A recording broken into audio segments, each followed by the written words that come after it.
Bom dia a todos, eu sou Rodrigo Budrovich, estou acompanhado aqui do professor e amigo Valfido Vade, do professor e amigo Rafael Valim.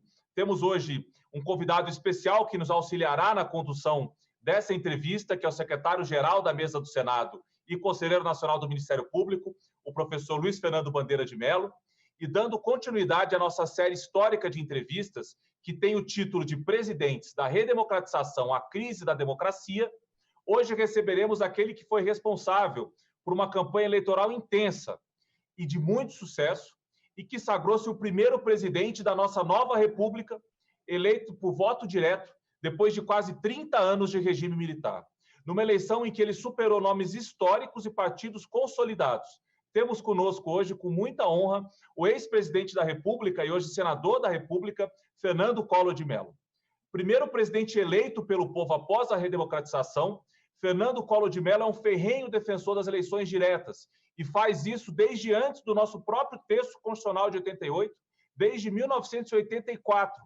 Ele foi o símbolo, em 1989, de uma geração de brasileiros e brasileiras que tinham uma esperança na consolidação daquela que então era uma jovem democracia, um jovem texto constitucional, cujos limites institucionais nós vemos testados até a data de hoje, e que vinha, então, no momento de retomada econômica, no fim do que se chamava de uma década perdida. O presidente Collor, então, não somente enfrenta uma grande crise econômica, mas busca, com toda a inteligência e astúcia que sempre teve na política, uma abertura econômica do país. Enfrentou desafios e hoje, então, pode nos apresentar a sua visão daquele momento e, de alguma forma, também tentar atualizar essa experiência para a data atual. Fernando Collor de Mello, 32º presidente do Brasil, primeiro eleito por sufrágio direto na nossa atual democracia. Bom dia, presidente. Uma alegria enorme recebê-lo e obrigado por estar aqui conosco hoje. Muito obrigado, Rodrigo. Muito obrigado a todos os ilustres participantes dessa nossa conversa no dia de hoje. Eu é que fico agradecido pela oportunidade que me é conferida de poder dialogar com vocês neste momento. Obrigado, presidente. Vamos começar, então, com as nossas perguntas. Primeiro tópico, presidente, que nós gostaríamos de tratar é sobre a própria eleição de 1989.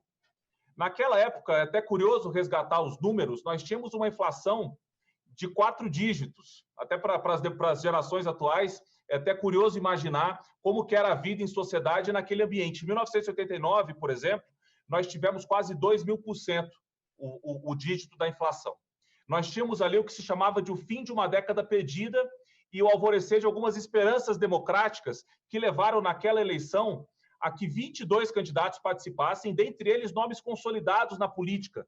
Nós tivemos naquela eleição Leonel Brizola, Guilherme Domingos, o próprio presidente Lula, Mário Covas, Ronaldo Caiado, próprio Ulisses Guimarães, Paulo Maluf e Vossa Excelência, presidente, com pouca expressão naquela época política, foi eleito, o presidente jovem conseguiu conquistar mais de 66 milhões de votos.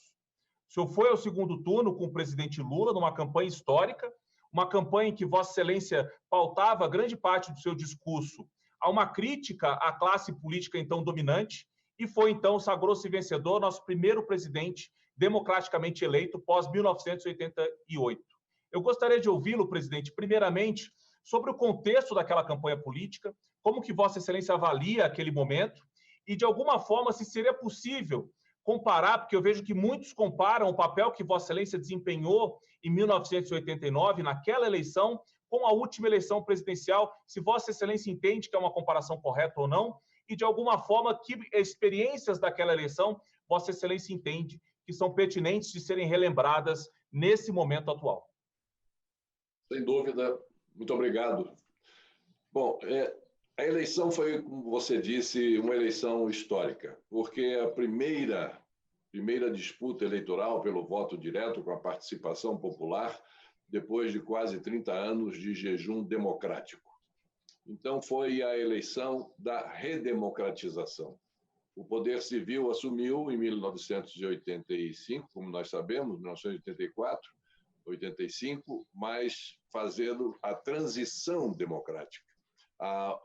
A eleição da redemocratização, até porque redemocratização sem eleição não se coadunam, foi em 1989. Portanto, histórica, éramos 22 candidatos presentes na disputa todos os grandes nomes aqui já elencados por você, nomes reconhecidos na política, reconhecidos na vida nacional como eminentes figuras da República, e eu que estava saindo do governo do estado de Alagoas, um bravo e combativo estado, mas um estado pequeno do Nordeste, e que me apareci como um outsider do processo. E acabei ganhando a eleição, tanto no primeiro turno quanto no segundo turno, porque havia dois projetos completamente diferentes. Depois das eleições que se sucederam, se nós fizermos a nossa memória alcançar até lá, nós vamos verificar que os projetos apresentados pelos candidatos depois de mim eram projetos muito parecidos. Eram projetos que se confundiam em muitos pontos. Na eleição de 89, não. Além de serem candidatos completamente diferentes, eram projetos absolutamente antípodas. Eram projetos que um falava da liberalização da economia, falava da abertura comercial, falava da desregulamentação, falava da privatização, falava de uma presença menor do Estado na economia, e o outro discurso que era o discurso completamente diferente desse meu. Bom, então a população ela pôde escolher não somente a pessoa do candidato, mas, sobretudo, o projeto que o candidato estava apresentando. E aí nós temos que ver, voltando ao final da sua pergunta, com a eleição de 2018. Na eleição de 2018, não houve projeto. O candidato que se elegeu, ele não apresentou nenhum projeto nacional. A sua candidatura foi calcada em questões de gênero, questões, enfim, muito mais fruto dos sentimentos, alguns deles sentimentos subalternos, que cada um de nós carrega, mas que cada um de nós sabe como controlar, e na campanha de 2018 isso ficou incontrolável, muito mais sobre isso do que sobre projeto econômico, visão de mundo, visão de Brasil, visão de futuro, visão do momento imediatamente após a eleição, o que fazer, medidas a serem adotadas nos diversos campos da atividade, enfim, nada disso foi tratado. Quando se tratava da questão de economia, o presidente eleito dizia: não, isso eu vou escolher um economista que vai dizer o que fazer. Se na questão da saúde, a mesma coisa, vou escolher um bom médico que vai saber o que dizer, a eles é que a eles caberá dizer as medidas que devem ser adotadas, e assim nos outros campos, educação e por aí afora. Então, a semelhança que alguns querem buscar da eleição de 2018 para cá é uma semelhança talvez de desfraudar o símbolo da bandeira brasileira, de falar muito sobre a questão nacional, de falar talvez com o mesmo ímpeto sobre as questões que estava defendendo, mas as semelhanças param por aí. As nossas diferenças são bem maiores do que as semelhanças que eventualmente anotem entre uma eleição e outra, e, sobretudo, no exercício do mandato, que aí são caminhos inteiramente distintos e caminhos diferentes. Mas, então, incorporando tudo isso, a eleição de 89 foi uma eleição que não pode ser comparada com a de 2018, porque foi um momento histórico, a de 89. A de 2018, também um momento importante, como só é acontecer em todo o processo eleitoral, mas que não tem o mesmo alcance, a mesma dimensão que teve a eleição lá atrás, quando saí vencedor na disputa para a presidência da República. Perfeito, presidente. É importante o questionamento, até para que nós possamos compreender o que merece paralelo e o que não merece paralelo. Bom, mas acho que nosso amigo Valfrido Vade vai seguir agora com a nossa linha de perguntas. Presidente, bom dia. Bom dia, muito obrigado pela sua presença. O senhor sabe, eu preciso lhe dizer que quando o senhor foi eleito, eu tinha 16 anos de idade, o senhor responde em grande medida pelo meu interesse e pelo interesse da minha geração por política. E aí eu quero voltar um pouquinho antes da sua eleição, em 87, presidente. Quando o senhor era governador de Alagoas, o senhor defendeu o mandato de 4 anos para o então presidente José Sarney. Isso, pelo que consta, não é, teria antecipado as eleições, se tivesse acontecido, teria antecipado as eleições para o ano seguinte, 88. Não é? E quando o senhor defende isso, fica claro, não é, a sua intenção de participar da disputa pela presidência. Não é? Em primeiro lugar, como vice do Mário Covas, porque o senhor estava no PMDB, e depois como cabeça de chapa. O que causou ali dentro do PMDB uma tensão. Não é? O senhor se desfilia em seguida do PMDB, se filia no PRN, partido pelo qual o senhor seria eleito. E a pergunta que eu faço, presidente, é a seguinte: começa ali, nessa disputa interna do PMDB, do qual o senhor se desvinculou, fazendo duras críticas ao governo Sarney, uma oposição histórica com o doutor Ulisses Guimarães, que mais tarde traria problemas no parlamento? Olha, se você, Valfrido, me permitir, eu gostaria de fazer apenas dar algumas pinceladas para tornar o quadro com as suas cores originais. Claro, presidente, essa é a ideia. Na realidade, eu nunca pensei em ser vice. Isso surgiu, enfim, naquela época eu já neguei em outras oportunidades, mas, enfim, ficou essa questão de que eu estava trabalhando para ser vice do Mário Covas. Porque o meu pai, naquela época, já dizia para mim, quando iniciei na política, dizia: meu filho, pode disputar tudo, menos vice. Porque vice, em primeiro lugar, não sê-lo. Em segundo lugar, não tê-lo. E, de preferência, nem vê-lo. Então, isso aí ficou muito marcado comigo, e eu realmente, até pelo meu estilo, pela minha personalidade, eu não me adaptaria muito a uma posição como de vice, não que ela não seja uma posição honrosa, é honrosa, todos aqueles que são vice, que foram vice, tem grandes vice-presidentes da República que honraram muito a nossa história política, mas, enfim, então, nunca pensei. Quando eu estava trabalhando pelos 4 anos de mandato e pelas eleições diretas, eu estava trabalhando junto com uma dissidência que se formou dentro do PMDB. Essa dissidência tinha uma ala que era extremamente pró-doutor Ulisses e pró-governo, apoiando, então, o governo da República, que era comandado pelo presidente José Sarney, e um outro grupo dissidente, que não queria ver o PMDB tão atrelado ao governo. Esse grupo se constituiu sob a sigla de MUP, Movimento da Unidade Popular, algo parecido. E a esse MUP eu me alinhei, porque na campanha de 86, quando eu me elegi governador, foram eleitos 27 governadores, como todos se lembram, naquela oportunidade, em 1986.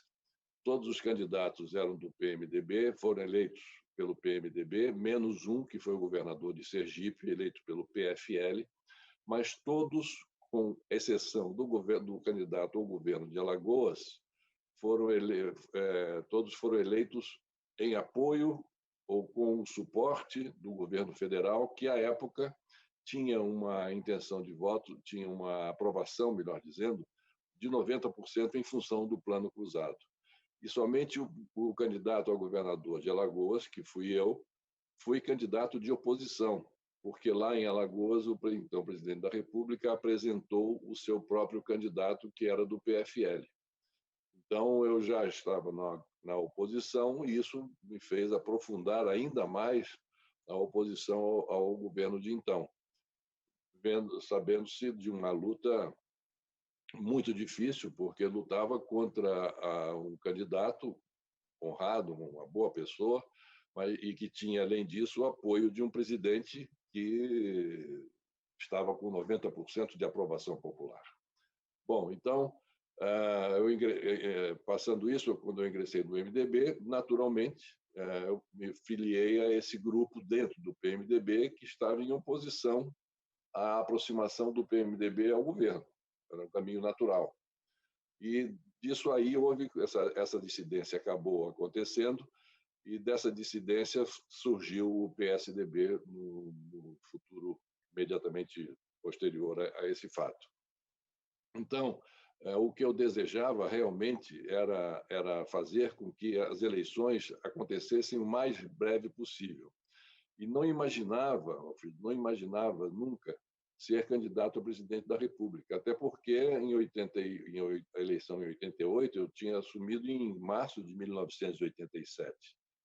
Eu não poderia pensar, até em termos de tempo, né, de ser candidato nem a vice de jeito nenhum, mas nem a candidato a presidente. Não imaginava isso.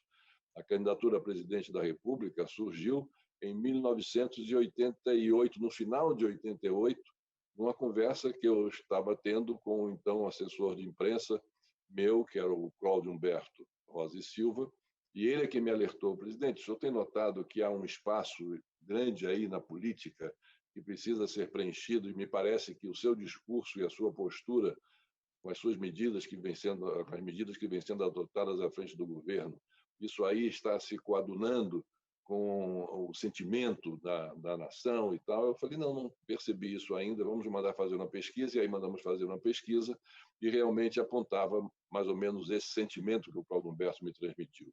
E a partir daí é que eu comecei a pensar numa candidatura a presidente da República. Foi a partir daí que nasceu essa possibilidade de eu vir a me apresentar como candidato.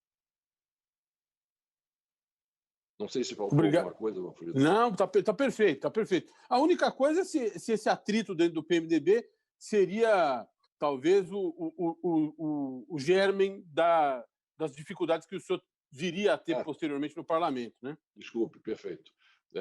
Em relação ao doutor Ulisses, eu tive com ele uma excelente relação, porque quando eu ingressei no PMDB, o que eu pedi foi o seguinte, é que a minha ficha fosse não é avalizada nessa época, abonada pelo doutor Ulisses, que era o presidente nacional do PMDB. Então, ele fez uma solenidade pequena no gabinete dele, em Brasília, e nós lá estivemos, e com cobertura da mídia e tal, da minha filiação ao PMDB, isso antes da minha candidatura ao governo de Alagoas, né? Depois eu vinha a ser o candidato pelo PMDB ao governo de Alagoas. E de lá para cá, de lá até então, passando o período, uma relação muito boa. Tem, inclusive, um momento muito importante que eu vivenciei, que foi um café da manhã que tivemos juntos o ministro Jarbas Passarinho, que era o ministro da Justiça, e o nosso articulador político, o doutor Ulisses Guimarães, e eu.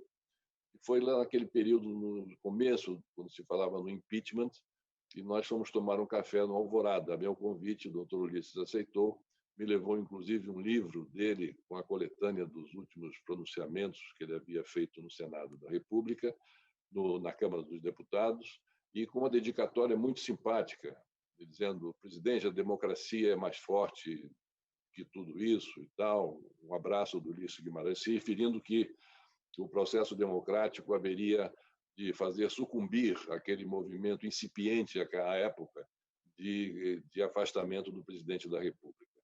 E tem uma foto muito interessante, essa foto está nos arquivos, inclusive meus, que é na saída do Alvorada, quando eu fui levar o doutor Ulisses, saí do Alvorada e fui levá-lo até a porta do carro, naquela rampinha que existe ali. O doutor Ulisses parou e, antes de se despedir, contando uma conversa, contando um episódio que tinha se passado no Alvorada, que o Jânio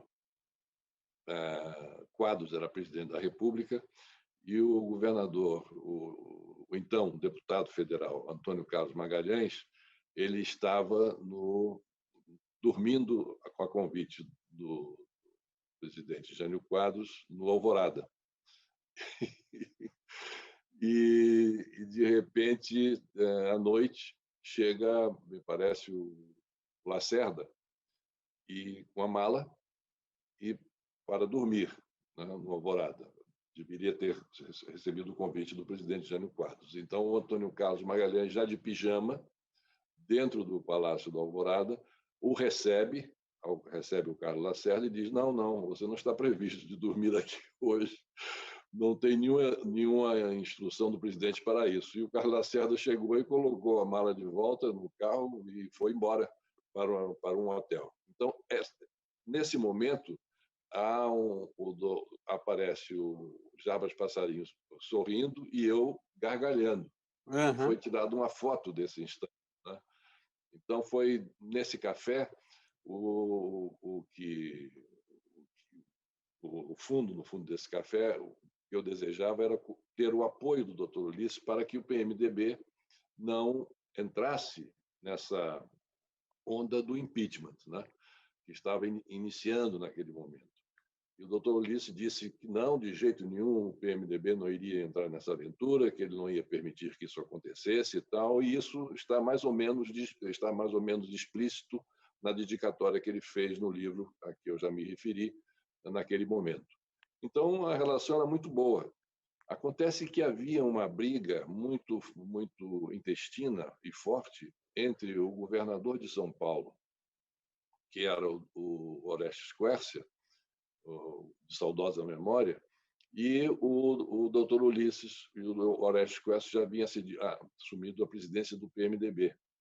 E com um governo muito forte, o governo estava indo muito bem, o PMDB fortíssimo em São Paulo, e o Orestes Quercia, em algum momento, desse momento do café da manhã para diante, ele chegou para o doutor Ulisses e disse: não, o PMDB tem que entrar, sim, nessa campanha pró-impeachment.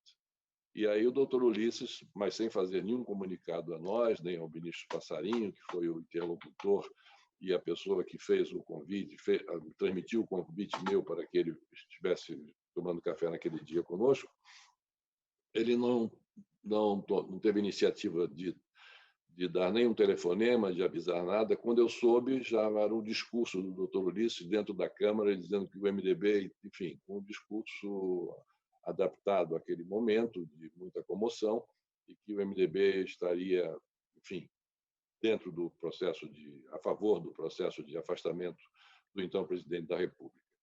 Então, a nossa relação ficou um pouco estremecida nesse meio tempo, e também, infelizmente, não tive oportunidade de, posteriormente, encontrá-lo, porque ele faleceu 2 ou 3 dias depois do meu afastamento, daquele desastre fatídico que levou o doutor Ulisses, que nos privou da presença do doutor Ulisses, para que nós pudéssemos ter reconversado e retornado a nossa boa camaradagem que havia sido iniciada em 1984, 85, ainda naquele período inicial da campanha das diretas. Obrigado, presidente, por restabelecer os fatos históricos. Muito obrigado. Obrigado. Professor Rafael. Bom dia a todos, um bom dia especial ao senhor, presidente, uma satisfação poder ter essa oportunidade de diálogo. São notórias as circunstâncias econômicas difíceis do período em que o senhor assumiu a presidência da República.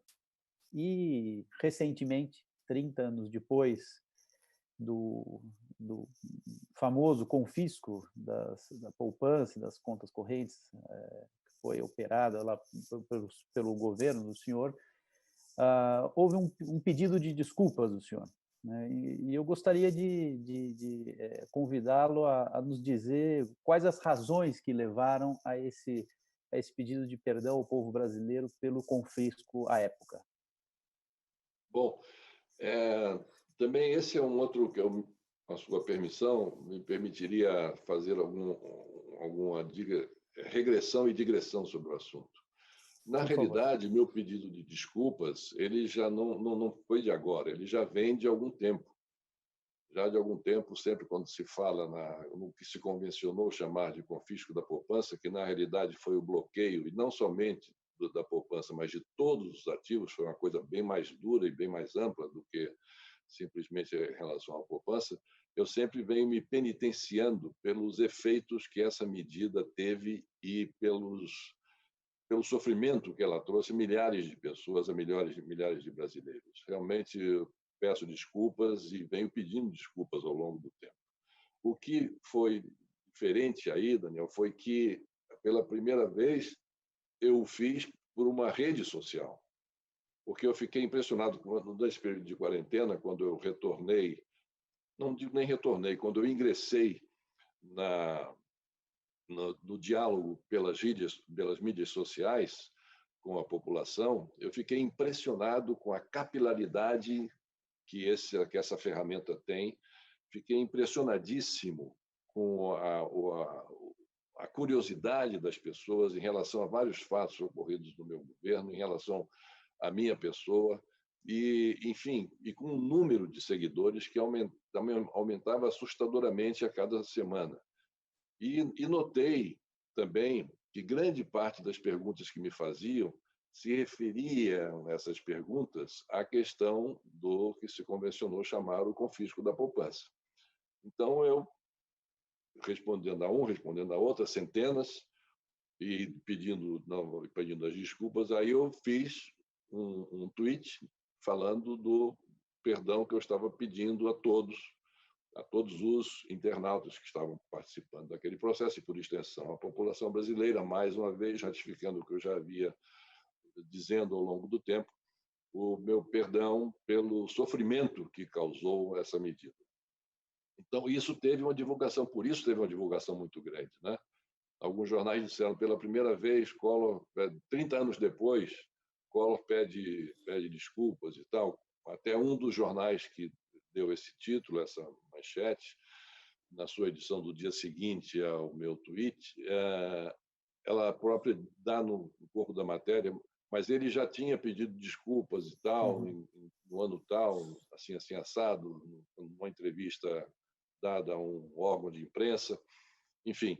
Então, isso era uma coisa que já tinha acontecido há muito tempo. O que eu fiquei impressionado é que, em função dessa curiosidade e do número de pessoas querendo saber como isso aconteceu, é que eu fiz esse meu pedido de perdão. Lembrando sempre, quando eu falo com todos aqueles que respondo, todos aqueles que têm interesse em saber do assunto, é que nós tínhamos, naquela ocasião, como o Rodrigo disse no início, uma inflação que talvez eles não alcancem, porque é algo inimaginável.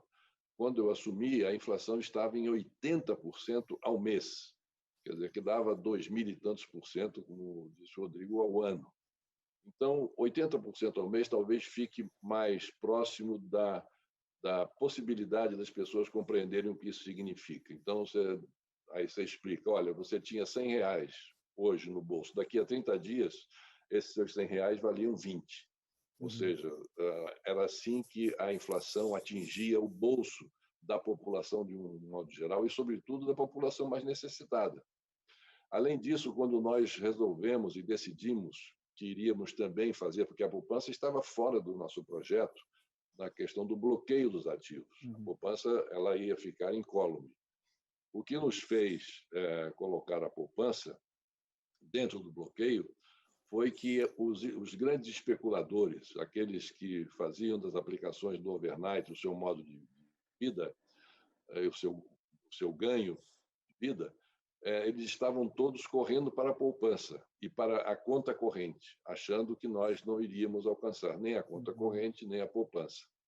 E isso nós verificamos, que de repente esvaziou a aplicação do overnight nos títulos do portador, esvaziaram, e essas aplicações e foram todos para a poupança e para a conta corrente.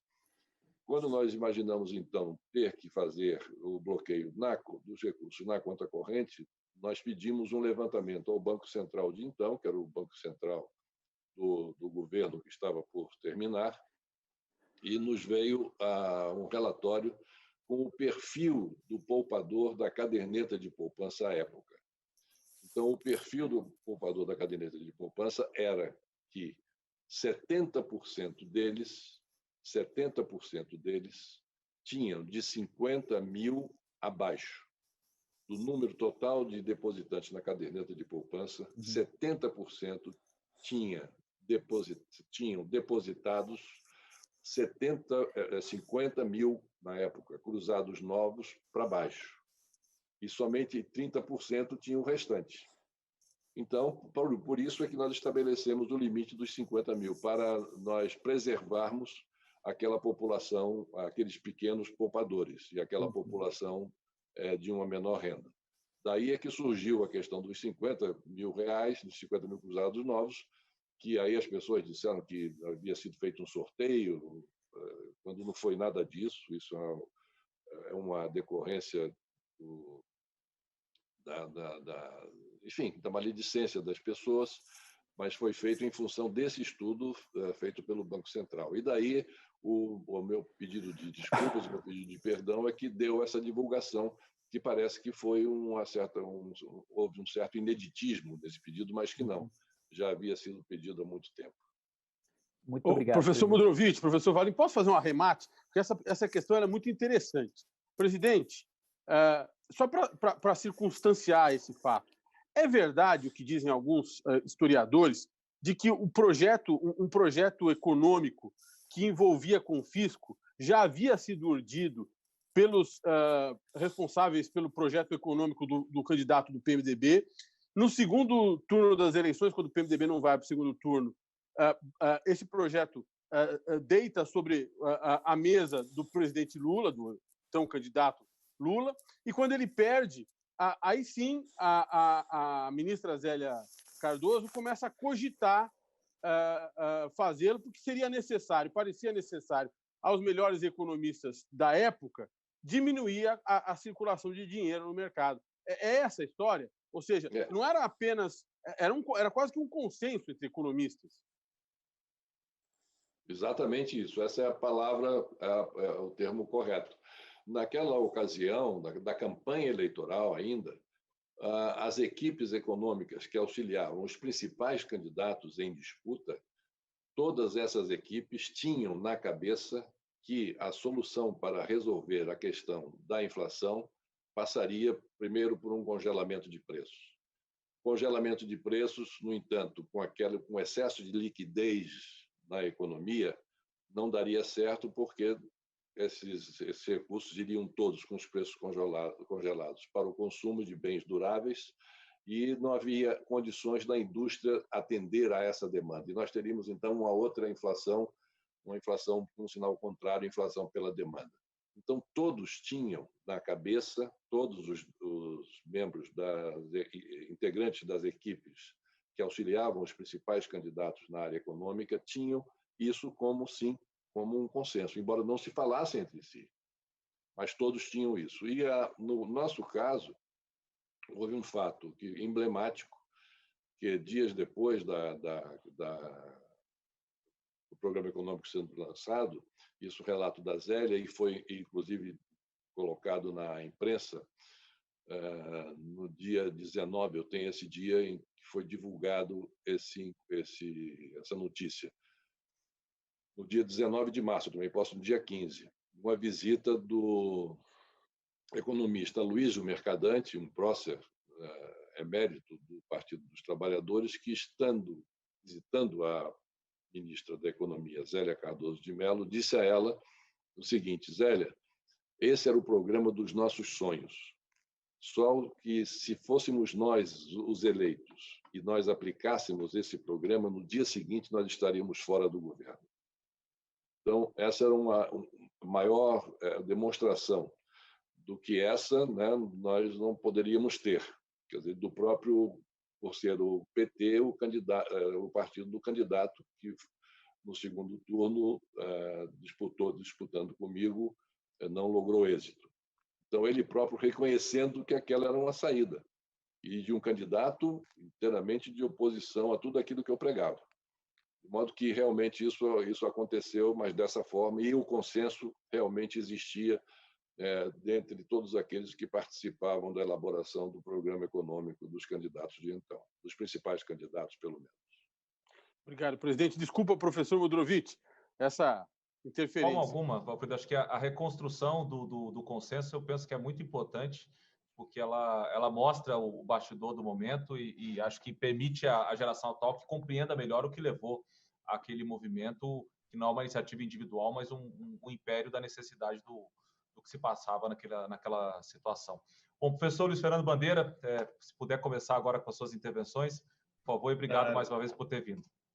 Eu queria começar cumprimentando a você, Rodrigo, Valfrido Vardi, Rafael Valim, pelo convite tão gentil de me acolher aqui hoje e agradecer, sobretudo, o presidente Fernando Collor, senador da República atualmente, com quem tenho uma relação, inclusive, por ser secretário-geral do Senado. E é uma grande honra, presidente, ter a oportunidade de entrevistá-lo ao vivo. E lhe digo que é difícil selecionar o tema que eu gostaria de começar perguntando. Eu não vou poder deixar de tocar no tema do final do seu governo, do impeachment, mas eu queria começar, já que estamos agora no marco temporal do início do seu governo, ainda do seu plano econômico, etc., eu queria abordar um outro aspecto que, para mim, é muito nítido, por conta, talvez, da minha atuação profissional no Congresso. Eu acabo sendo um observador privilegiado e vejo como funciona a coalizão de forças, a composição de forças no nosso presidencialismo de coalizão, que, embora venha se modificando recentemente, era muito vigente ao seu tempo. E o senhor foi eleito por um partido pequeno, o PRN, salvo engano, na época, conseguiu construir uma base de apoios imediata, mas essa base, aos poucos, ela foi se modificando. E o senhor deu uma entrevista recente para o Correio Brasiliense, onde fala uma frase de muito efeito. O senhor diz: eu já vi esse filme. Eu sei o que é o presidente da República com a base fragilizada. E eu queria começar por aí. Essa primeira pergunta, que eu vou dirigir, eu queria começar como foi a composição dessa base e quais foram as dificuldades que essa base política no Congresso, num partido pequeno, como sendo do senhor, quais dificuldades que essa base lhe impôs no início do seu governo, e ao longo dos anos que o senhor esteve à frente do Palácio do Planalto. Perfeitamente. Eu que agradeço a sua participação, doutor Bandeira. É muita alegria e muita honra para mim também tê-lo aqui na nossa conversa. Seria talvez possível e seria bom, proveitoso, lembrar que a minha eleição para presidente ela foi uma eleição solteira. Quer dizer, naquela ocasião não houve eleição como agora vem acontecendo a cada 4 anos, quando há eleição de presidente, há eleição também de governadores, de senadores, de deputados federais, deputados estaduais. A minha eleição foi uma eleição em que só houve candidaturas a presidente da República. Portanto, quando eu assumi no dia 15 de março de 1990, eu assumi com um Congresso que havia sido eleito em 1986, 4 anos antes. E governei com esse Congresso, e governei muito bem com esse Congresso eleito de 1986, até a eleição que se realizou para governadores, senadores, deputados federais e estaduais em outubro de 1990. Portanto, 7 meses depois. Durante 7 meses eu governei com o Congresso eleito em 1986. E foi esse mesmo Congresso que aprovou todas as medidas econômicas, porque isso é outra coisa que as pessoas esquecem. Alguns esquecem, acham que essas medidas do plano econômico foram tomadas de ouvir dizer, de inopinado, e que implementei essas medidas por voluntarismo. Não, essas medidas foram todas elas tomadas com base em muitos estudos, com base em muita percussiência. Inclusive, esse plano está escrito lá, ainda nos anais, deve estar nos anais do Tribunal Superior Eleitoral, que nós tínhamos que apresentar nosso programa de governo com 6 meses de antecedência. Nós falávamos da questão do combate à inflação, o programa está todo lá, a agenda inaugurada em 90 está todo lá. De modo que esse Congresso foi quem aprovou essas medidas econômicas. Além de medidas econômicas, do plano econômico foi trabalhado pelo governo que se instalava, mas foi submetido ao crivo e ao escrutínio do Congresso Nacional, e foi pelo Congresso Nacional aprovado. E não somente pelo Congresso Nacional, como também todas as medidas jurídicas que impetraram junto ao Supremo Tribunal Federal, nenhuma delas foi, à época, acolhida pelo Supremo Tribunal Federal. dizendo que, de fato, as medidas tomadas estavam de acordo com a juridicidade, estavam de acordo com as leis, estavam de acordo com a recém-promulgada Constituição de 88. Então, onde começou a criar dificuldades no meu relacionamento com o Congresso foi quando da eleição de outubro de 90, já referida, em que foram eleitos candidatos que já trouxeram consigo o desgaste natural de um governo recém-instalado e com medidas tão polêmicas quanto aquelas que foram adotadas. Então, aí nós tivemos... E aí é que vieram os representantes do PRN, porque foram eleitos cerca de 30, 40 deputados federais e alguns senadores do PRN. E esse serviu de núcleo, esse grupo do PRN serviu de núcleo para nós construirmos a nossa base de sustentação. Infelizmente, esse foi o grande erro que eu cometi e que eu estou vendo agora ser cometido novamente.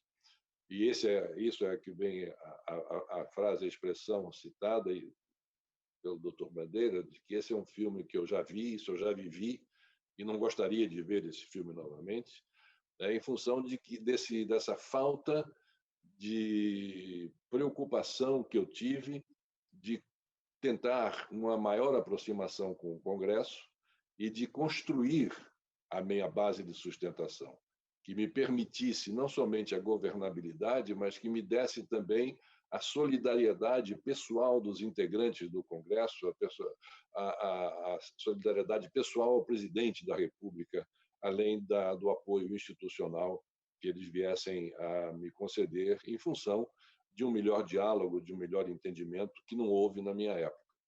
O meu afastamento se deve, no seu limite, à falta de sustentação parlamentar minha no governo. Se eu tivesse uma base de sustentação sólida, o desfecho não teria sido esse. Obrigado, presidente. Vamos caminhando aqui, então, temporalmente no seu mandato. Uma questão que eu acho que é importante de ser reconstruída, e acho que grande parte do nosso propósito com essa entrevista é a reconstrução dos momentos, é que o mandato de Vossa Excelência é um mandato, primeiramente, de forte abertura econômica do Brasil, forte compreensão de que o Brasil se inseria num ambiente mundial em que as fronteiras não limitavam as nossas relações. E, nesse contexto, então, Vossa Excelência teve no seu mandato a criação do Mercosul e teve também a realização da Rio 92.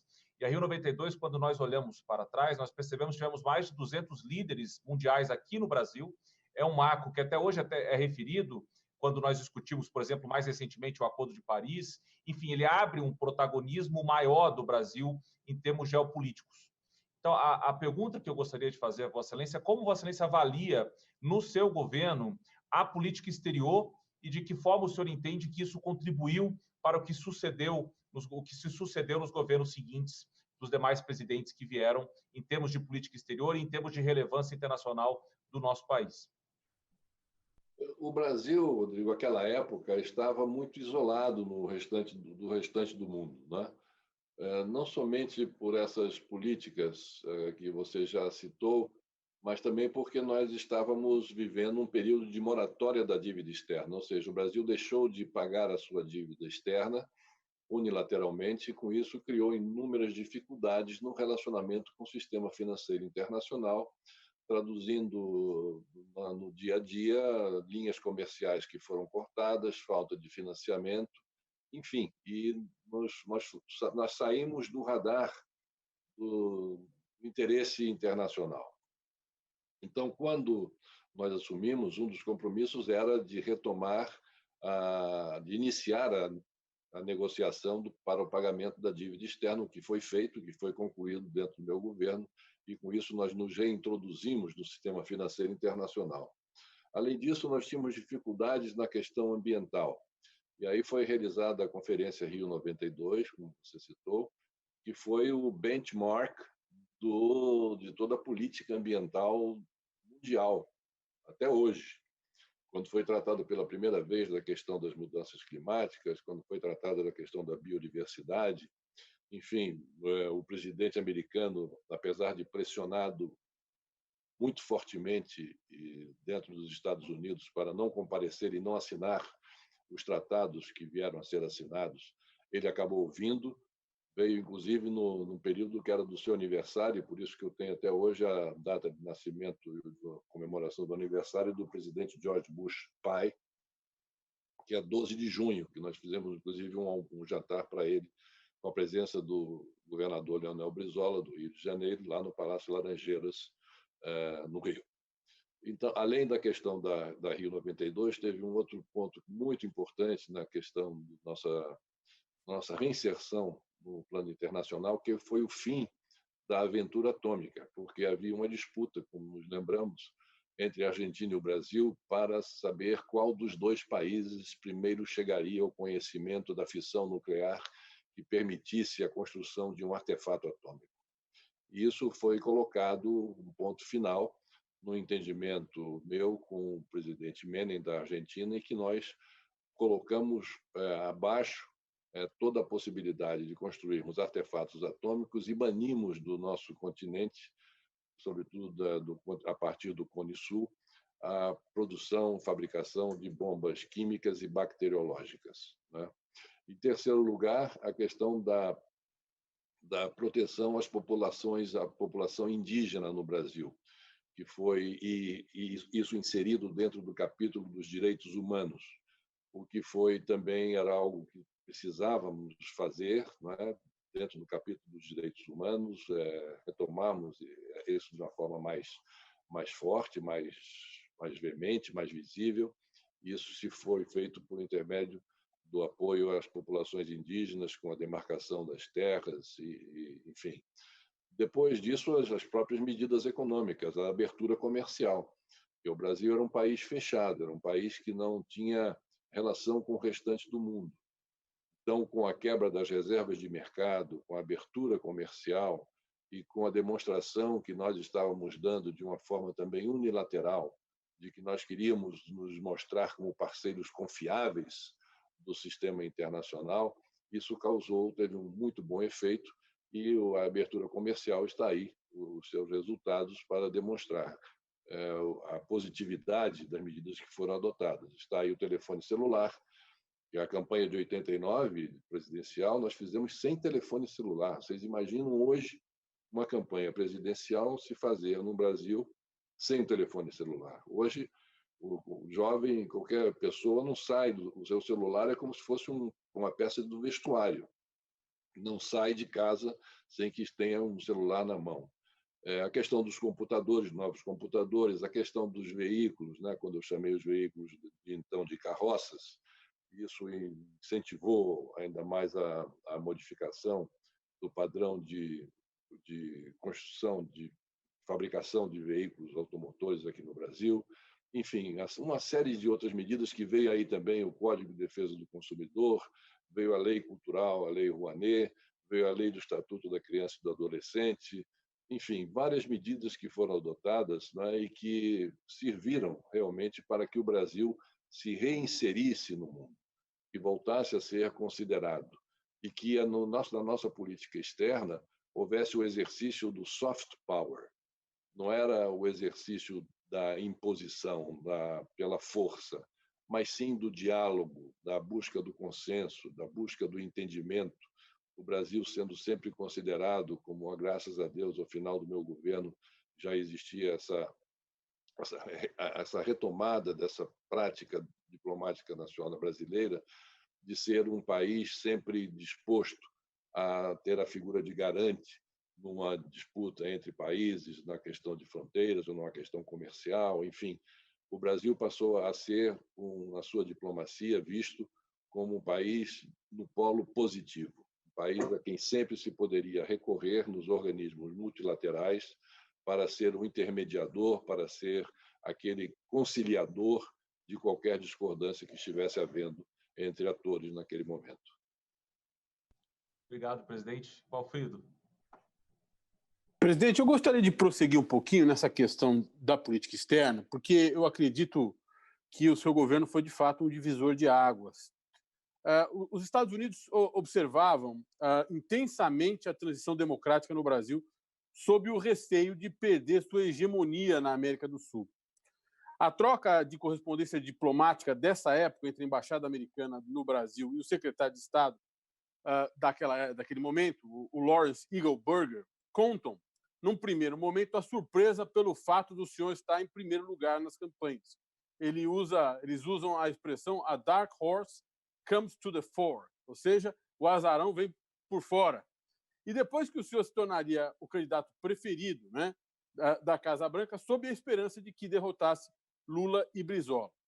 Mas os documentos do Departamento de Estado não deixam claro, contudo, se houve qualquer ação efetiva, e os historiadores são mais ou menos unânimes em dizer que não houve ação efetiva do governo do George H. Bush pai, né, para ajudá-lo, ou se a simpatia se restringia a um alinhamento programático.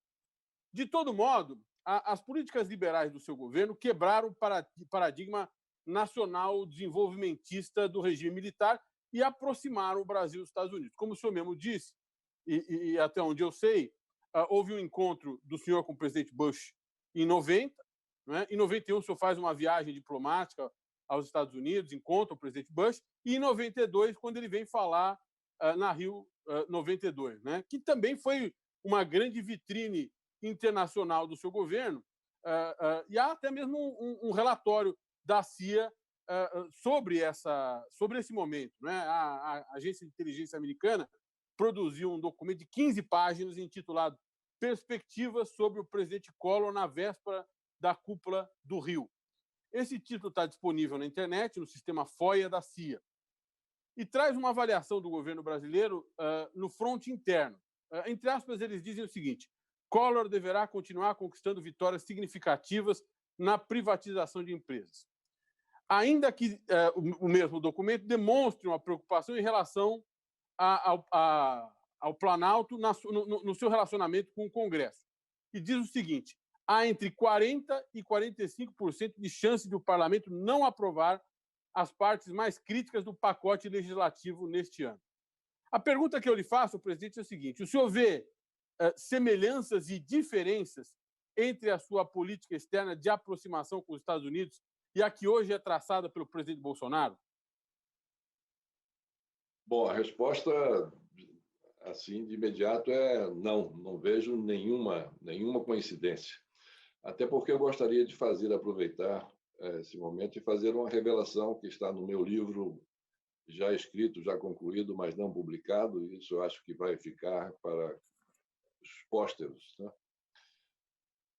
Em que eu conto esse fato, que eu vou relatar aos senhores agora. Eleito presidente da República, eu fiz viagens. Em primeiro lugar, visitei a Argentina, Paraguai e Uruguai. Fui a Portugal e só depois fui aos Estados Unidos, invertendo um pouco o roteiro que normalmente os presidentes fazem, que é, em primeiro lugar, visitar os Estados Unidos, sem querer desmerecer os Estados Unidos, mas querendo mostrar uma inflexão na nossa política externa, de que a nossa prioridade começava a partir daqui, né? Depois, com as nossas raízes fincadas na Europa, e a África também, mas aí a agenda não deu para conciliar, e fui aos Estados Unidos. Quando lá cheguei em Nova York e fui participar de uma conferência de imprensa no National Press Club. Uma entrevista inteiramente sensaborrona, algo sem sentido maior, as pessoas desconhecendo inteiramente o Brasil, porque o interesse pelo que está abaixo da linha do Equador, nos Estados Unidos e nos países ali do norte, da América. Na Europa já é um pouco diferente, por causa da questão climática, eles têm uma maior preocupação com o que se passa aqui, mas o desconhecimento era total. E a entrevista muito sem graça. Quando estava encerrando, fui me levantar, quando teve um repórter lá no fundo, disse assim: eu não tenho uma última pergunta aqui. Pois não. Aí os Estados Unidos tinham acabado de invadir o Panamá. Aliás, isso foi Isso foi, não era presidente, não. Eu estava entre a eleição e a posse. Os Estados Unidos tinham acabado de invadir o Panamá, no final dos anos 89. O que o senhor acha da invasão do Panamá? O senhor é contra ou a favor? Aí eu disse, eu sou contra, sou absolutamente contra a invasão. Aí o pessoal todo ficou em silêncio. Espera aí, então vamos sentar um pouco, quero nos ouvir um pouco mais sobre isso. Aí o repórter continua. Quer dizer que o senhor é a favor de um narcotraficante, referindo-se ao então presidente deposto, Noriega? Eu disse, não. Eu não posso dizer isso porque, em primeiro lugar, seria um desrespeito a vocês, americanos, a você que está me perguntando, a vocês, americanos, e um desrespeito ao governo americano. Porque se ele é um narcotraficante, ele o é graças ao apoio que vocês deram a ele durante 40 anos. Então, vocês financiaram durante 40 anos um narcotraficante. E aí a entrevista acabou. Eu estava acompanhado do ministro das Relações, do meu futuro ministro das Relações Exteriores, Francisco Rezec, e acompanhado também do ministro Marcílio Marques, do embaixador então nos Estados Unidos, Marcílio Marques Moreira.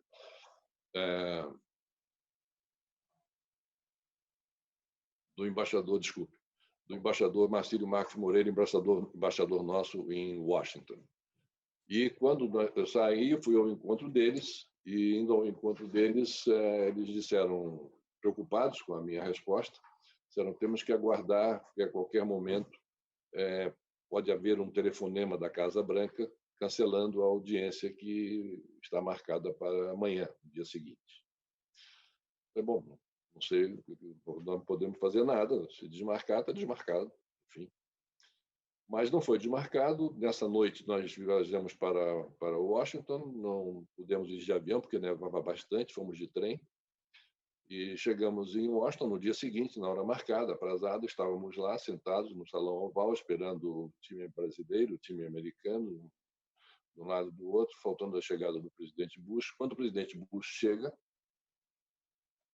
vem com muita alegria, eu nunca o tinha cumprimentado nem visto, mas vem com muita alegria e muita simpatia, e falando, ô Fernando, me chamando por nome Fernando. Fernando, como é que você vai? Tudo bem? Tal, com muita alegria, um abraço, fez um cumprimento geral para o time brasileiro e disse, vamos deixar as nossas equipes aqui conversando e vamos conversar nós dois aqui numa sala ao lado. E saímos e fomos conversar, eu e ele, particularmente, é uma porta disfarçada que tem no Salão Oval, que empurra e lá tem uma grande suíte. Tem cozinha, tem sala grande de reunião, sala pequena, tem o pequeno escritório dele, que ele me mostrou antes de iniciarmos a conversa, e aí sentou. Nos sentamos e aí ele disse, olha, eu queria lhe dizer que eu vi a sua entrevista ontem, eu tomei conhecimento da sua entrevista ontem, e eu queria lhe explicar o que aconteceu e tal. Eu disse, presidente, se o senhor me permitir, eu trouxe aqui uma agenda que eu estou muito interessado, com a sua permissão, de podermos tratar, nos debruçarmos sobre ela, e a agenda que diz respeito, assuntos que dizem respeito aos nossos interesses bilaterais e tal. Isso aí é o que eu disse, é aquilo mesmo, não posso concordar com isso. Disse, mas eu queria lhe explicar. Aí eu disse, presidente, deixa eu lhe falar uma coisa. No meu governo, eu estarei contra toda e qualquer intervenção militar que os Estados Unidos façam em qualquer país do mundo. E não somente os Estados Unidos, como qualquer outro país que não cumprir a autodeterminação dos povos e a liberdade dos povos e o seu governo de agirem como julgarem conveniente, eu estou contra. Aí ele parou, aí olhou para mim e disse, e Cuba? Como quem diz, bom, invadimos aí o Panamá e como se Cuba estivesse na sua programação. Eu disse, Cuba muito menos, presidente. Cuba nem pensar numa possibilidade de uma invasão a Cuba. Isso aí, meu governo não, de maneira nenhuma, nenhuma intervenção militar, mas a Cuba muito menos, porque com Cuba nós temos uma relação que é uma relação atávica, é uma relação que tem, a minha geração, pelo menos, eu dizia ele, ficou muito marcada com tudo que aconteceu em Cuba, a questão da presença do comandante Fidel, enfim, tudo isso tinha marcado uma geração inteira e com simpatia por aquele que estava sendo vitimado naquele instante, que era o governo cubano. Aí ele disse, mas Castro não votou contra você? Não ajudou? Não ajudou a campanha do seu adversário? Eu disse, ajudou, mas ajudou no sentido de apoiar verbalmente o candidato, o presidente Lula. Eu disse, mas por isso mesmo o senhor vai entender que não é uma questão de partidária, nem uma questão ideológica, é uma questão de princípio, presidente. Eu realmente não posso. E aí ele continuou falando, não, porque a Rádio Martí, que é uma rádio que estava sendo construída lá em Cuba e que entrava muito fortemente em Miami, ela não pode continuar assim. Falei, presidente, deixa Cuba em paz, deixa Cuba em paz, não toma nenhuma medida em relação a isso, não. É um favor que eu lhe peço, isso não vai dar certo. Disse, tá bom, então vamos lá, qual é a sua agenda? E aí começamos a conversar e a tratar. A nossa relação, portanto, começou com os Estados Unidos com esse diálogo. Um diálogo que, se fosse perguntado depois dele existir, o que você acha que redundou, que resultou dessa conversa? Foi uma aproximação ou um afastamento dos presidentes? Eu acho que a grande maioria dizia, depois de uma conversa como essa, um presidente do Brasil pegar um presidente americano e dizer o que disse, é claro que a relação deve ter azedado. E foi ao contrário. Eu, que tinha sempre tive simpatia pelos democratas nos Estados Unidos, aprendi a admirar os republicanos, e aí eu retiro desse rol dos republicanos o atual mandatário americano, mas os republicanos de então, aprendi a admirá-los, porque eles foram muito corretos com o nosso governo e com o Brasil. O que o presidente Bush acertou de dar ao Brasil, de fazer a favor do Brasil, ele fez. Eles são difíceis na negociação, duros na negociação, mas quando eles acertam, eles cumprem. E do presidente Bush eu tenho as melhores recordações pela grande colaboração que ele deu ao Brasil, atendendo aos interesses maiores nacionais, como na renegociação da dívida externa, que ele foi fundamental para a conclusão da renegociação, a presença dele, mesmo contra todos o establishment americano, que era contra a vinda dele ao Brasil para assinar os tratados e os acordos, e ele veio e assinou esses tratados, e tivemos uma relação muito positiva, muito positiva. Em nenhum momento tivemos nenhum problema. E não precisou, para isso, que o Brasil se posicionasse junto aos Estados Unidos como um país que estivesse ali como acólito, né? de dizer, como acólito, de dizer que, olha, o que vocês quiserem, a política de vocês é a nossa política, vamos aqui, eu estou de acordo com a rendição da doutrina Monroe e tal. Não houve nada disso. Então, foi uma relação extremamente frutífera em benefício das nossas relações bilaterais e com o Brasil saindo com um saldo realmente muito positivo. Obrigado, presidente. Obrigado, presidente Rafael. Se pudesse aqui com a sua pergunta. Vamos lá. Presidente, confesso que estou desfrutando muitíssimo a nossa entrevista, sobretudo essa última história inédita. É uma satisfação realmente poder ouvir isso em primeira mão. E, na verdade, agora, o que eu gostaria de aproveitar para perguntar é um pouco colher uma reflexão de um político maduro, experimentado, como o senhor, a respeito de um fenômeno muito comum na política brasileira e que, inclusive, talvez o senhor, num determinado momento, fez parte disso, que é o moralismo na política brasileira, que é em determinados momentos, a gente tem figura de Jânio Quadros, à época o senhor, inclusive, era considerado um caçador de marajás, e agora, atualmente, nós temos na presidência da República, claro, não estou querendo equiparar esses fenômenos, né, mas nós temos hoje, atualmente, uma figura na presidência que veio com esse discurso da velha política enfim, e nós estamos assistindo o que nós estamos assistindo aí, estamos vendo. O que eu gostaria é uma reflexão a respeito desse fenômeno do moralismo na política brasileira, né? Como isso afeta a nossa democracia, de certa forma? Essa é a minha pergunta, por favor. Certo. O moralismo é um ingrediente de campanha eleitoral e da política que tem um trânsito muito fácil e muito rápido na opinião pública. Muito rápido e muito fácil esse trânsito. E ele agrega, é um fator de aglutinação de sentimentos os mais difusos em torno desse tema, do moralismo. Então, tudo que diz respeito ao moralismo, você encontra imediatamente uma adesão espontânea, automática, melhor dizendo, e de 100% da população. Agora, acontece que o moralismo ele tem várias vertentes. E daqueles que apoiam a tese do moralismo, cada um tem uma faceta, obedece a uma dessas vertentes, dessa questão multifacetada que o moralismo traz.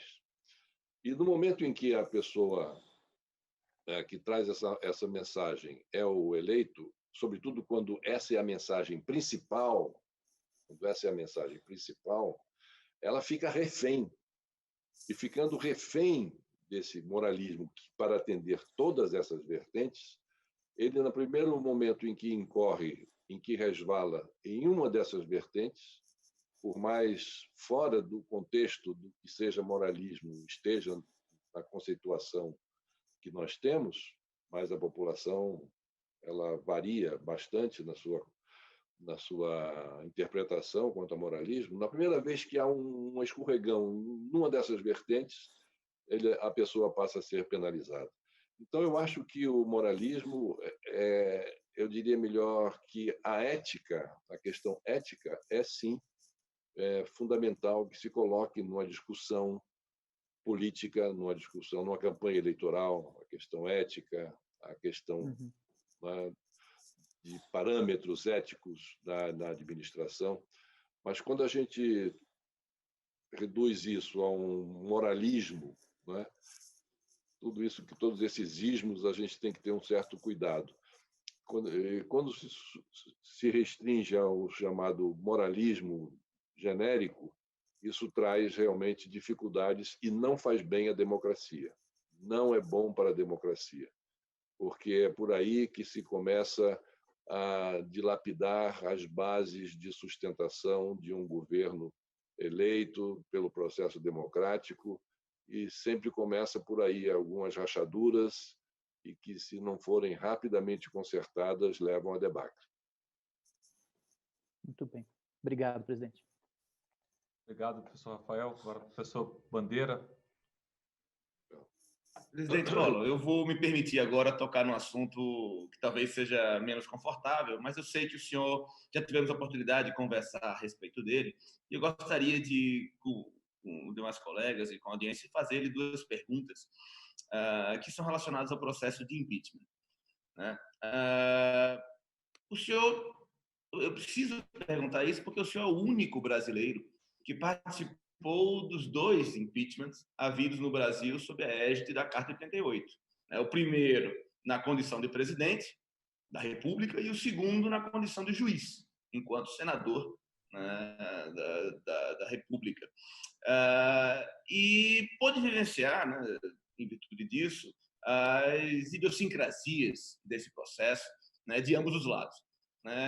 Eu queria a primeira pergunta, na sequência tem uma outra engatilhada. Quais os maiores problemas da legislação que rege o impeachment no Brasil ou da forma como ela é aplicada?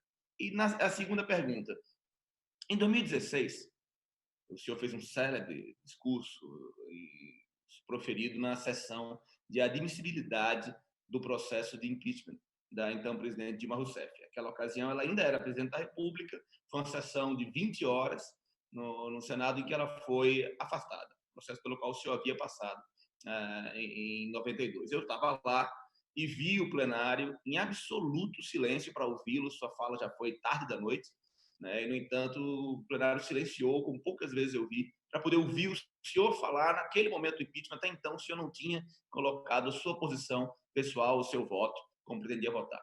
Naquele pronunciamento, o senhor referiu-se à diferença de celeridade entre um e outro caso, né? E o senhor afirmou, o rito é o mesmo, mas o ritmo e o rigor, não. E na mesma linha, né, 92, no seu caso específico, os mesmos fatos foram objeto de uma apuração no Senado Federal e, na sequência, pelo Supremo Tribunal Federal, com resultados distintos, né? E aí, essa é a segunda pergunta. O senhor avalia que isso estaria mais ligado às regras processuais, à formação dos juízes, que num caso são ministros do Supremo e no outro são senadores da República, ou a distinta natureza dos julgamentos, né? Que até hoje, inclusive, a doutrina discute, minha tese doutoral discute isso, se é um julgamento de natureza política, jurídica, ou ainda alguns dizem, o ministro Lewandowski, inclusive, né, que diz que é um processo político judicialiforme, na forma judicial, se referindo ao impeachment. Enfim, depois de toda essa digressão, né, as duas perguntas. Quais são os maiores problemas, né, que o senhor vê na legislação que rege o impeachment, da forma que ele é aplicada, e as distintas apreciações sobre os mesmos fatos? Elas se devem mais à formação dos juízes, às regras processuais, à natureza política ou jurídica do impeachment, ou ainda um outro fator que o senhor gostaria de colocar para nós? Muito obrigado.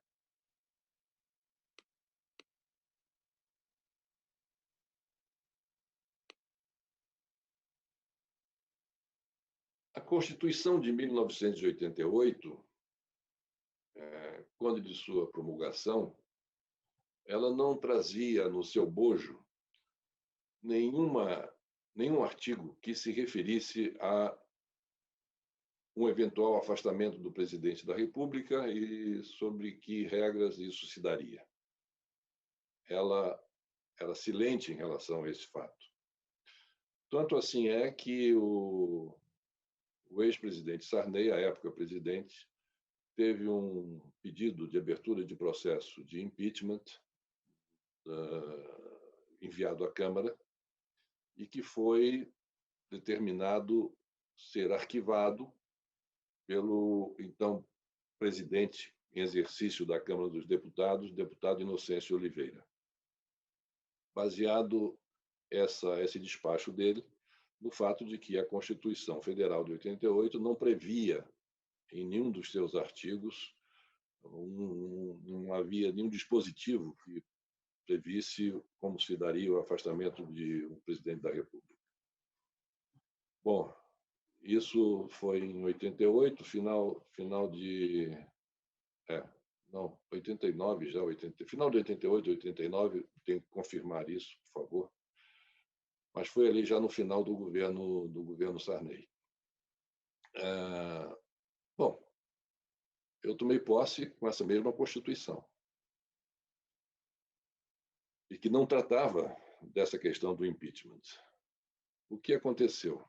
Aconteceu que, quando se iniciou o processo, o Congresso Nacional resolveu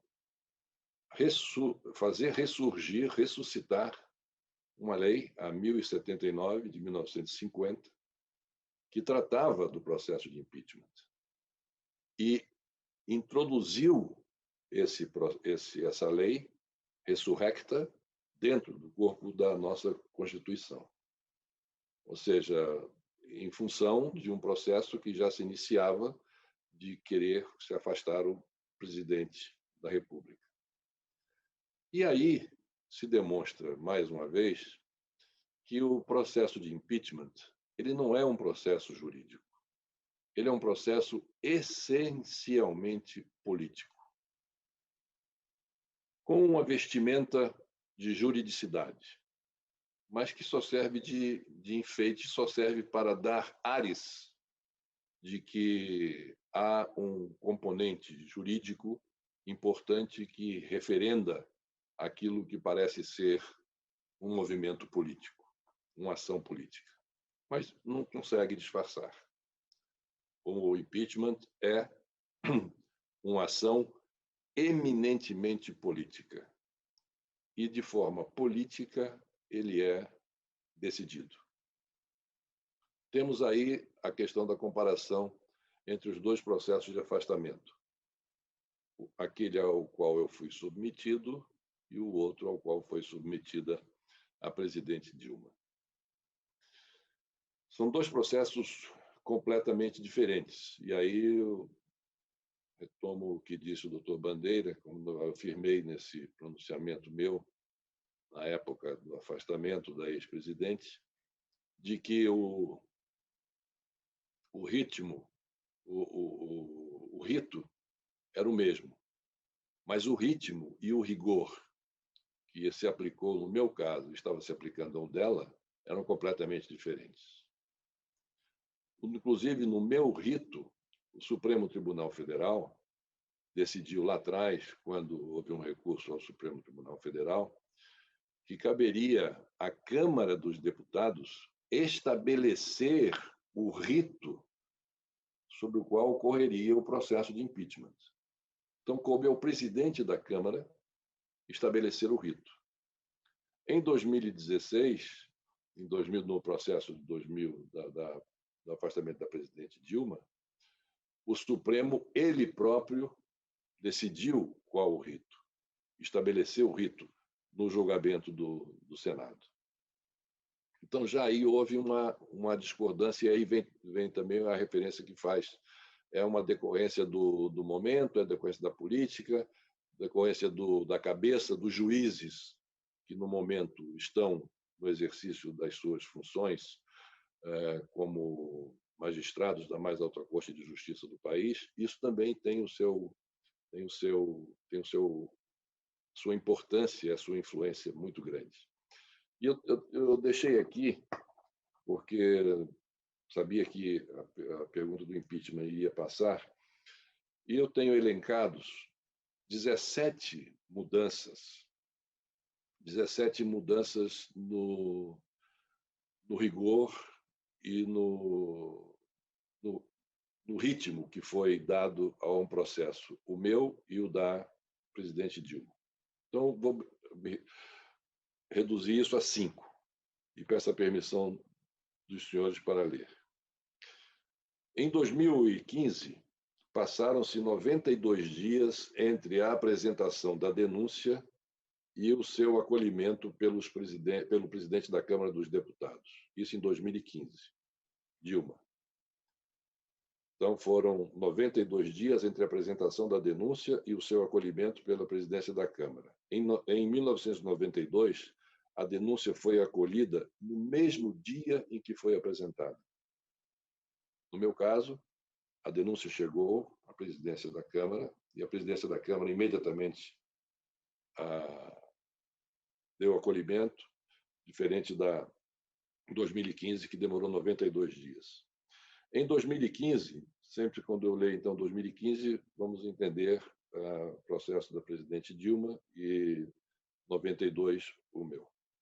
Em 2015, a comissão especial foi instalada 106 dias após o acolhimento da denúncia. Em 92, esse acolhimento à instalação levou apenas 2 dias. Em 2016, não, aqui esse era um outro ponto. A votação em 2016, tá certo, em 2016 passaram-se 24 dias entre a chegada do processo ao Senado e o afastamento do presidente. Chegou ao Senado vindo da Câmara e demorou 24 dias esse processo para sair da Câmara e chegar ao Senado. Isso em 2016. Em 1992, Esse trâmite demorou 2 dias entre a decisão da Câmara e a sua chegada ao Senado. 2 dias e o outro 24 dias. No Senado, a comissão especial dedicou 9 reuniões, mais de 70 horas de reuniões, à discussão e à votação da admissibilidade do processo. 9 reuniões. Em 92, a decisão foi tomada em uma única reunião que durou 1 hora e 15 minutos. A defesa teve 7 participações em 2016 na Comissão Especial do Senado. Em 1992, a defesa não teve nenhuma. O parecer de admissibilidade da Comissão Especial do Senado teve, em 2016, 128 páginas. Em 2016, 128 páginas. Em 92, 2 parágrafos com 17 linhas no total. Ou seja, o parecer da admissibilidade da Comissão Especial do Senado, em 2016, teve esse parecer 128 páginas, e em 1992, 2 parágrafos com 17 linhas no total. Isso demonstra de forma muito clara aquilo que eu afirmei lá atrás, nesse discurso referido pelo Dr. Bandeira, de que o rito era o mesmo, mas o ritmo e o rigor completamente diferentes. Então, isso que aconteceu em 92, todo esse ritmo que o Supremo, na época, disse que caberia ao presidente da Câmara decidir, foi feito cirurgicamente para que o processo fosse concluído antes da realização das eleições municipais que estavam previstas para aquele ano. Eu fui afastado no dia 27 de setembro e a eleição foi realizada no dia 3 de outubro. Então, foi tudo feito para que chegasse antes desse processo, antes do processo eleitoral concluído, porque eles queriam aproveitar a movimentação das ruas, a mobilização das candidaturas de vereadores e de deputados, em que isso estava como o grande tema do debate, quem era contra ou quem era a favor do impeachment do então presidente, sofrendo já naquela época, em função de tudo que se dizia, um enorme desgaste. Então, isso comprova realmente que o rito, mesmo tendo sido diferente, mas eu achei por bem deixar que o rito era o mesmo, mas seguramente o ritmo e o rigor completamente diferentes. E que o processo do impeachment é político, não tenha dúvida. Esse assodamento, essa pressa com que transcorreu o meu processo de afastamento é uma prova evidente desse assodamento, é uma prova evidente quando foi dado ao presidente da Câmara dos Deputados, meu adversário político e adversário também de torcida de futebol, porque no Rio Grande do Sul eu torço pelo Grêmio e ele torcia pelo Internacional, então talvez aí fosse a maior desavença, né? Mas, enfim, que isso foi levado a essa desavença à política, ele como presidente da Câmara, estabelecendo ele próprio o ritmo que ele achava, o rito que ele achava que melhor se adequava aos seus interesses naquele momento. E os seus interesses naquele momento era de, sim, afastar o presidente da República. Foi o que deu. Agradeço imensamente os esclarecimentos, inclusive esse apontamento tão claro, e eu posso atestar que é verdadeiro, eu conheço os documentos, de fato, a diferença de ritmo é evidente. Obrigado, presidente, por esse esclarecimento tão oportuno. Obrigado, Rodrigo. Obrigado, presidente. Obrigado, Bandeira. Bom, presidente, infelizmente o tempo passou rápido, a conversa fluiu, já temos quase 1h30 de entrevista. Queria agradecer. Eu quero fazer uma última pergunta, e seria uma pergunta, infelizmente, de encerramento, porque o tempo passou muito rápido e acho que a sua postura, presidente, de responder aos questionamentos com detalhamento e com reconstruções, acho que mostra a sua grandeza e mostra o valor de eventos como o que nós fazemos hoje, porque isso ajuda muito a que nós possamos olhar para o Brasil atual com o aprendizado institucional do passado. Acho que o Brasil tem tanta história e tem tanta experiência que nós não podemos nos dar o luxo de olhar para tudo o que acontece hoje sem resgatar experiências e aprendizados institucionais como os que Vossa Excelência trouxe com precisão para nós na data de hoje.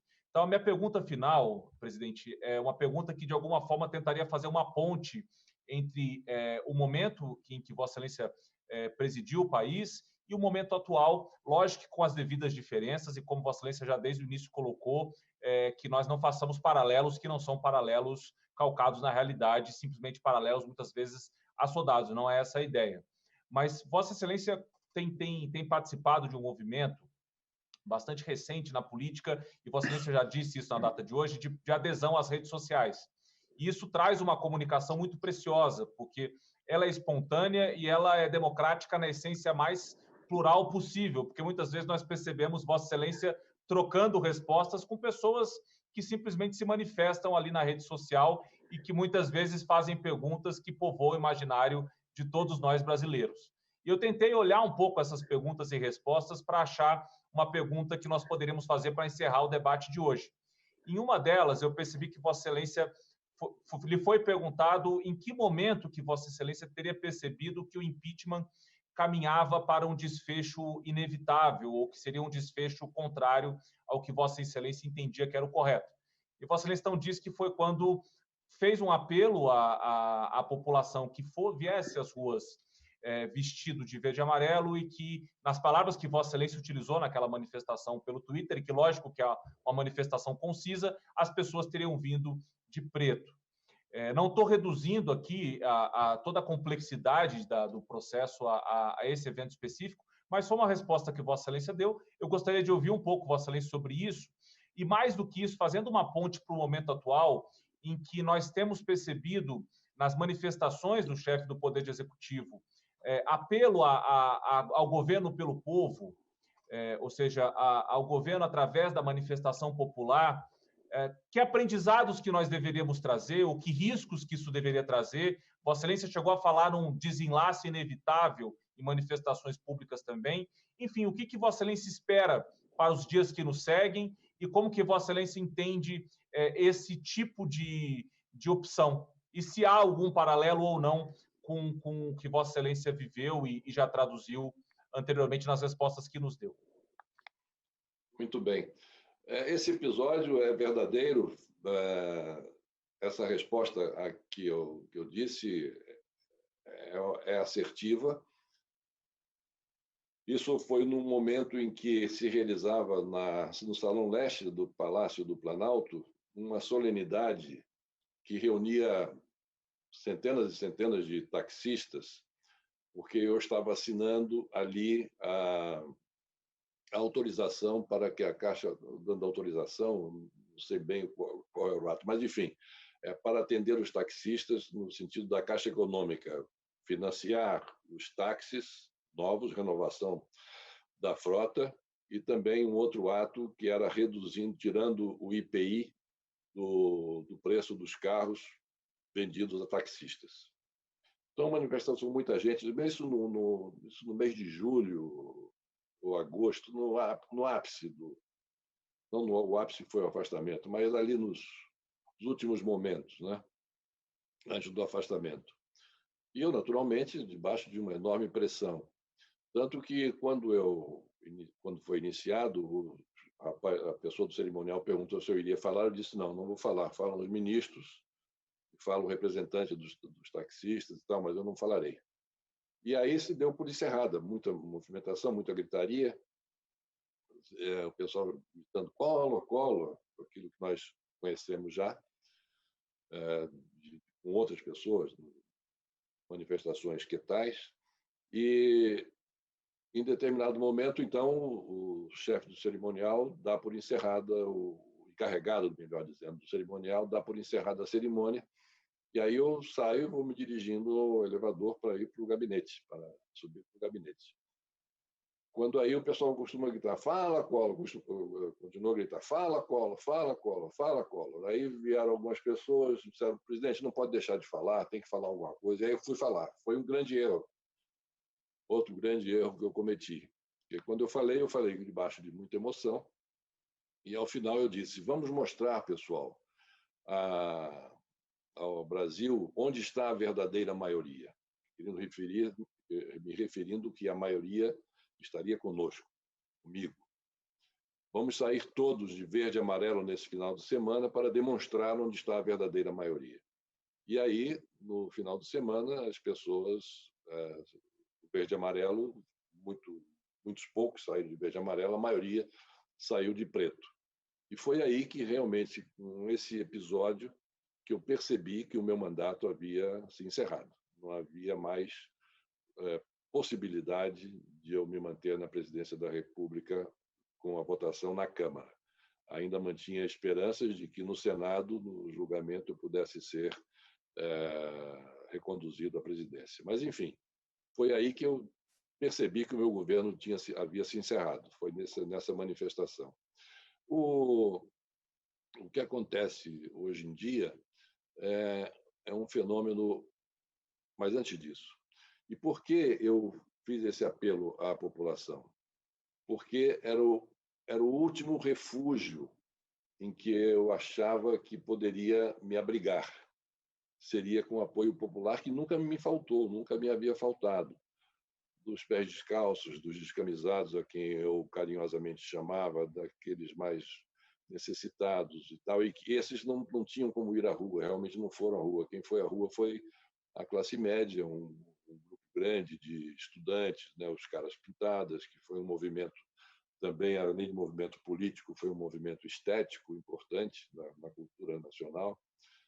E eu entendia que esse era o meu último refúgio. E lancei mão desse meu último apoio que eu imaginava ter, e esse apoio não me veio. Então, é aquilo que a gente também percebe, isso é uma lição bíblica, né? Que a mão que apedreja é a mesma que afaga, ou a mão que afaga é a mesma que apedreja. Então, o presidente da República, a lição que eu tirei daí, foi o presidente da República, ele não pode querer se apoiar somente no apoio da população. Ele tem que se apoiar fundamentalmente nos instrumentos que a democracia lhe proporciona e que lhe determina usar, que é o bom relacionamento com as instituições e uma sólida base parlamentar no Congresso Nacional, sem o que não se governa. Nós temos o exemplo aqui próximo do Chile. O presidente Piñera, ele teve, no período daquelas manifestações quase que diárias no Chile, contra as reformas da Previdência, ou contra o estágio em que se encontrava a reforma da Previdência ocorrida lá nos tempos do Pinochet, e que agora estão se esborroando, né? Estão dando burros na água. O presidente Piñera teve o seu índice de aprovação reduzido a 9%. 9%. Aqui no Brasil se fala com maior tranquilidade que um presidente da República, quando tem uma desaprovação de 40%, já é um sinal de que ele deve se preocupar com o seu impeachment. São duas formas diferentes de ver as coisas. Eu acho que a chilena está muito mais próxima do que é uma democracia do que o daqui. Então, com 9%, o presidente Piñera continuou governando, com maioria parlamentar. Povo na rua, brandindo slogans, né, e mensagens extremamente fortes e contundentes contra o presidente. Ele chegou a 9% de apoio popular nas pesquisas, mas continuou governando por ter uma base parlamentar sólida no Congresso chileno.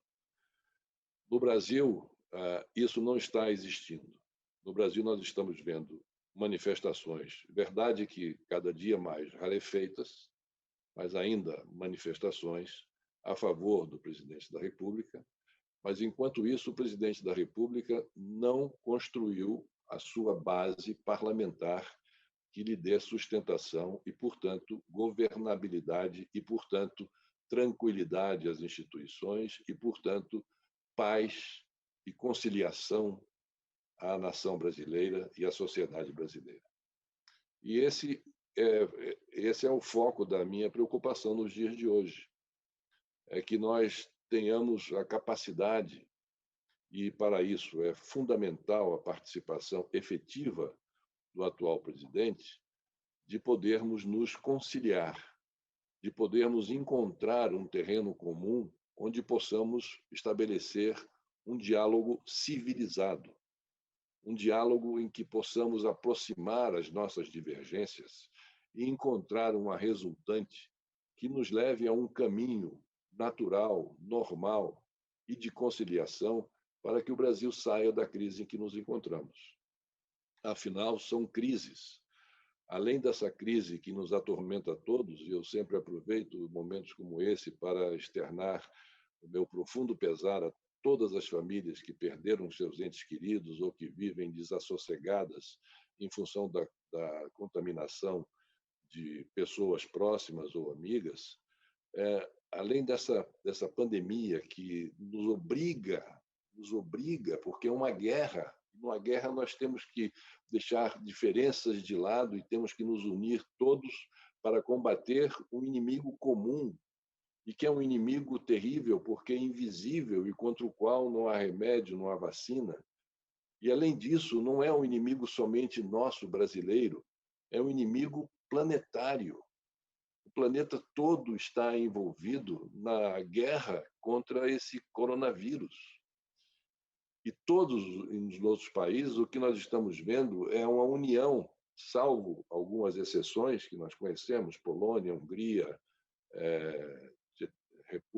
uma república, um ex-país que fazia parte uma ex-república que fazia parte da União Soviética, e mais essa posição do líder norte-americano, mas o restante do planeta todo unido dentro de uma mesma de um mesmo objetivo, dentro de uma mesma formação de consciência de como devemos combater esse vírus. E nós aqui no Brasil não.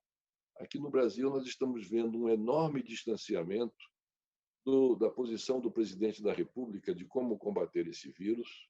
Ele que não é versado na medicina e que está exercendo agora ilegalmente a medicina quando prescreve remédios que não estão atestados como remédios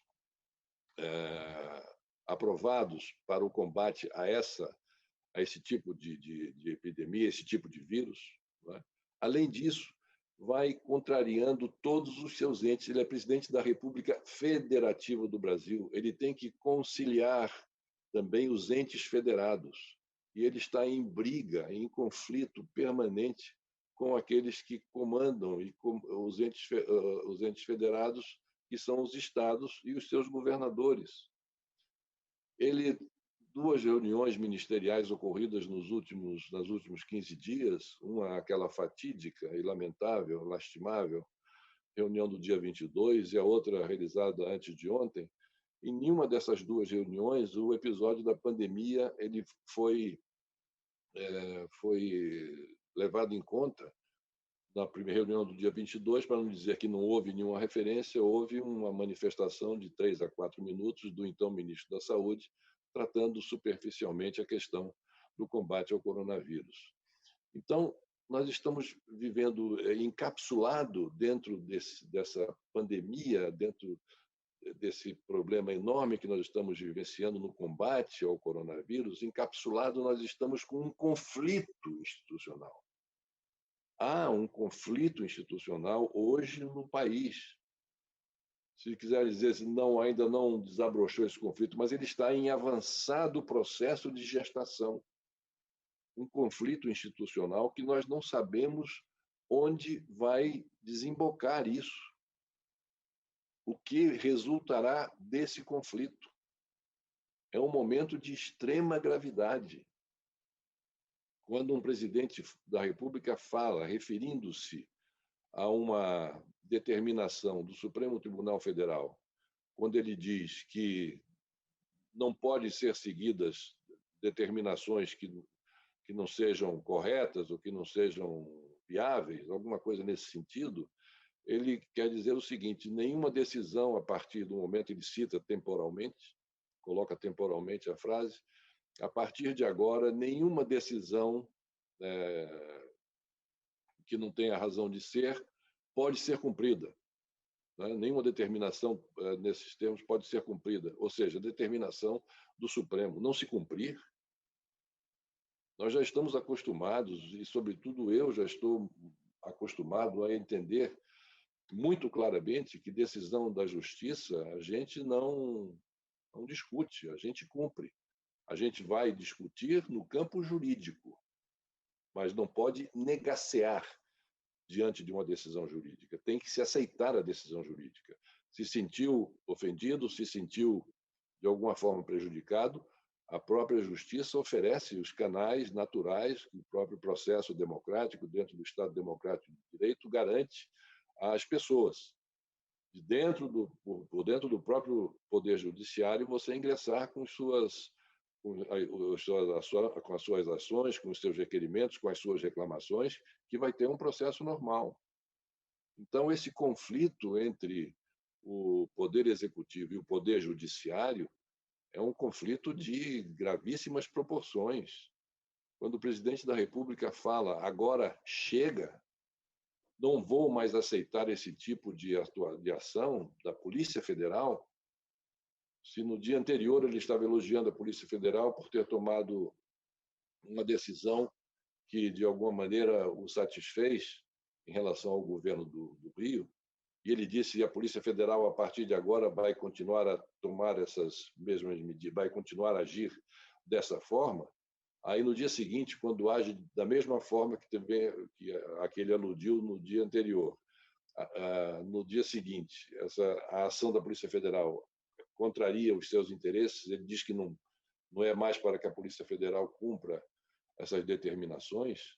Isso é algo gravíssimo. Nós não podemos relativizar isso, dizendo, não, isso é uma basófia, isso é uma bravata, não, a gente sabe o temperamento do presidente como é. Não, nós não podemos relativizar isso dessa forma, porque se nós relativizarmos isso dessa maneira, nós estamos nos omitindo, nós estamos cruzando os nossos braços e vendo a banda passar. E não podemos permitir que, nesse passar da banda, o final desse passar da banda seja um período de obscurantismo, de autoritarismo. É muito sério o momento pelo qual nós estamos passando. E é fundamental que o Poder Legislativo, a partir desse momento e desse entrevero, ele acenda todas as suas luzes de alarme e veja que agora o papel moderador cabe ao Poder Legislativo, com ações mais efetivas, com ações mais ações com consequências de ordem prática. Não podemos deixar que esse conflito institucional, agora consagrado pela palavra do presidente da República, inclusive sempre adicionando palavras do vernáculo não muito auspiciosas para uma boa convivência, não podemos deixar que isso recrudesça. Porque ao ele dizer que não admite mais que nenhuma ação desse jaez seja executada, seja efetivada, ele quer dizer que qualquer decisão que venha do Supremo Tribunal Federal e que seja determinada a Polícia Federal cumprir, a polícia não deve cumprir. É isso. Nada mais do que isso, nada além disso, nada aquém disso. É isso que é de uma gravidade monumental. Então, eu acho que cabe agora ao Poder Legislativo, até porque a briga é entre o Judiciário e o Executivo, não é? E não se vai convencer o Poder Judiciário de que não, essas bravatas, ou essas firulas, ou essas palavras foram tiradas de contexto, foram isso, foram aquilo. Não, o Poder Judiciário não vai contemporizar com isso. Tem que haver uma mudança radical de conduta do presidente da República e do seu governo. Eles não podem continuar atacando dessa forma as instituições, como já atacaram também o Congresso Nacional, com palavras de todo o calão que se possa imaginar. Então, já que agora o Congresso está pouco distante dessa conflagração institucional entre o Judiciário e o Executivo, cabe ao Congresso Nacional tomar efetivamente as rédeas desse processo. Não nos basta somente palavras dos presidentes da Câmara e do Senado dizendo que é preciso ter paciência, ter calma, que a democracia será mais forte, não sei mais o quê e tal. Tudo isso é um discurso para um outro momento. O momento atual precisa de ação, precisa de energia, precisa de autoridade do Poder Legislativo de intervir nesse momento. E de intervir de uma forma para evitar que esse conflito leve a uma conflagração do país. Esse é o meu modo de ver e entender a situação que nós estamos hoje vivenciando, com extrema preocupação. Essa questão do impeachment, também eu sou contra essa questão do impeachment. Não é por aí que vai se resolver a questão. Não é com esse tipo de ameaça ao Executivo que vai se resolver a questão. Ameaçando um processo de impeachment, senão, não adianta. Já estão falando nessa questão de impeachment já há algum tempo. E isso, qual foi a reação do Poder Executivo em relação a isso? Uma reação exatamente ao contrário daquela que esses que emulavam o impeachment como um fator amedrontador do Executivo, ou de contenção desses excessos executivos, pudesse resultar bem. E não, ao contrário, há uma escalada do Executivo. Então, o Legislativo, os seus líderes, os seus presidentes das duas casas, no meu entender, têm que sair e vir à liça, têm que sair no combate, no bom combate, no combate a favor da democracia, que corre risco nos dias de hoje. Nós temos que defender a democracia, mas a democracia temos que defendê-la por intermédio daqueles que têm o poder institucional, a começar por eles, o poder institucional de poder de intervir nesse processo de forma a conciliar as posições. Não podemos deixar a situação ficar do jeito que está. Não podemos deixar que essa situação se inflame ainda mais. Porque o próximo passo nós não sabemos qual será. Mas, com certeza, se não houver um parar nisso, nós sabemos que o próximo passo pode ser o primeiro passo para nós despencarmos abismo abaixo. Nós estamos num momento de muita dificuldade, num momento em que é necessário que todas as forças vivas da nação elas estejam acordadas e dispostas a lutar a favor da democracia. Não podemos deixar que a democracia corra risco nesse momento. É isso. Perfeito, presidente. Nós agradecemos enormemente a sua fala tão aberta e disposta a responder todos os nossos questionamentos.